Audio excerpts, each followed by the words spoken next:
From Washington, Republican representative from Texas and member of the Financial Services and Joint Economic Committees, Congressman Ron Paul. Congressman, thanks very much for joining us. Your thoughts on the president's speech and hope that we actually are going to turn our economic problems around? Well, at least he was a little bit cautious. He wasn't bragging that it was turned around, and he shouldn't be, because we have a long way to go.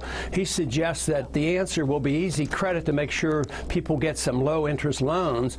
Without really looking at it, he should realize that we got into this mess because we had easy credit and artificially low-interest loans, and we pushed this on the people, caused all the malinvestment and the bubble to form. So you can hardly solve the problem of a bursting bubble with trying to reinflate and create a new bubble. We've gotten away with it now for several decades, but it's not going to happen this time.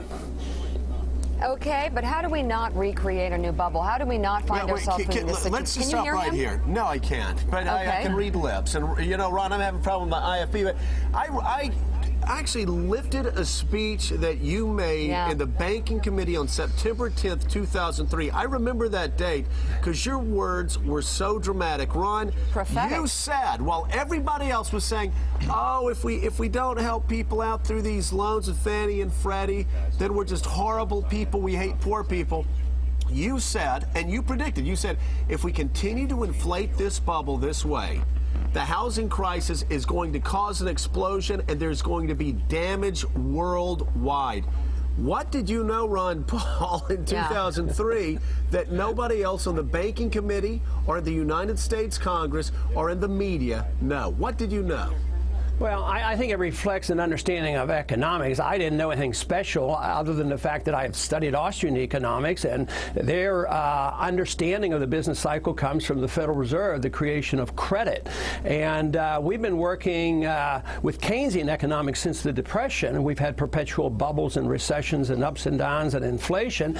And Nixon really sealed it over when he says we're all Keynesians now, and we still are in Washington. They still use Keynesian economics to try to solve these problems. So it isn't all that complex. If you interest rates are very, very important. Prices are very, very important in a free market.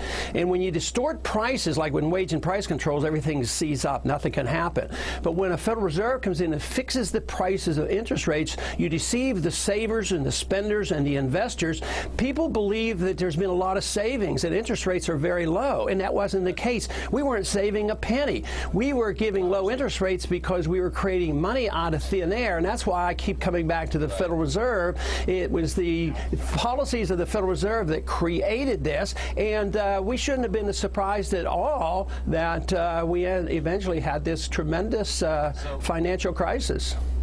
So, Congressman, is your solution then to get rid of the Federal Reserve then? I mean, or what else are you proposing we do here to make sure this kind of stuff doesn't happen again? Well, first off, we ought to obey the Constitution, live within our means, and balance the budget, quit warmongering, and quit the welfare state. Those minor things like that. But eventually, you don't need the Federal Reserve. No, it's caused too much trouble. Central banking has always been harmful. It's a seductive way of financing big government. Conservatives love it because you can pay the military bills. Liberals love it because you can pay the welfare state bill. But it's all deception. It's all a tax. It eventually destroys and hurts the very people you're trying to help. You try to help poor people by giving them stuff for free, but you end up giving them inflation. They're the first ones to lose their jobs. They're the ones who suffer the most from inflation. We have inflation today much more so than anybody admits, because that's why the cost of medicine is so high and the cost of education is so high. It's the devaluation of the dollar. So with all this good intentions of helping poor people, the very people who are doing this are actually making it much more harmful and hurting those they want to help. Ariana, let's talk about September 15th today. You have been writing in the Huffington Post for some time about the fact that this administration and the last administration couldn't stand up to Wall Street, couldn't pass the tough regulations that need to be passed. You still think that's the case? And out here, Andy was just saying you took on Larry Summers. Well, yesterday when Larry Summers spoke, I asked him whether he really believed that they would have fundamental reform of Wall Street, because they've been saying that ever since the administration took office. And the truth is that they're all like the captain of a ship telling us we're going to go in this new direction, but the autopilot in the boiler room is set in a different direction than the one they want to take us. The same direction. The same direction that we're going now. Yeah. And the autopilot is really controlled by the lobbyists in Washington. You know, thousands of lobbyists spending literally tens of millions of dollars undermining reform efforts. Remember what happened? This is critical to the Cram-Down Amendment. And I'd love to ask Congressman Paul about that. The Cram-Down Amendment was critical to the foreclosure reform efforts, because without that, without being able to modify your mortgages, nothing is going to work. So now we're having thousands of foreclosures every day, which is affecting the whole community. These are not just people who took crazy subprime loans. These are people who are losing their homes because they lost their jobs. There was a moving article in the New York Times about over 1 million school children are going to school right now homeless. This is having a huge impact, not just on this generation, but on the next one. And the administration is still more concerned with saving Citigroup and saving the big banks, the big 5 banks that are now much bigger than they were a year ago. And you know the thing, and you started to bring it up, and it's a question, Ron, that I keep raising on this show. Why is it that the same people, and I know, Ariana, you'll agree with me, the same people that got us in this mess, whether you're talking about Tim Geithner, that was at the wheel of that ship for a very long time, or whether you're talking about Larry Summers, that was in part of some things that happened in 98 and 99, or whether you talk about Hank Paulson that was pushing for 40-to-1 leverage rates. Why is it that these same people that got us in trouble are the same people that are still running this economy? Well, they're in charge and they have the power and they still believe it. I mean, they're believers in Keynesian economics, but they're the ones who caused the trouble. Look, the president wants to give more power, to the Federal Reserve. And if you come anywhere close to my understanding of the Federal Reserve, that's the last thing. I want to get rid of the Federal Reserve, and here he wants to enhance it. But I think they're locked in. Whether they're Republicans or Democrats, they're going to support the corporations. Even in medical care reform, who do you think is going to come out well on this? Corporations, drug companies, and insurance companies, they're being protected.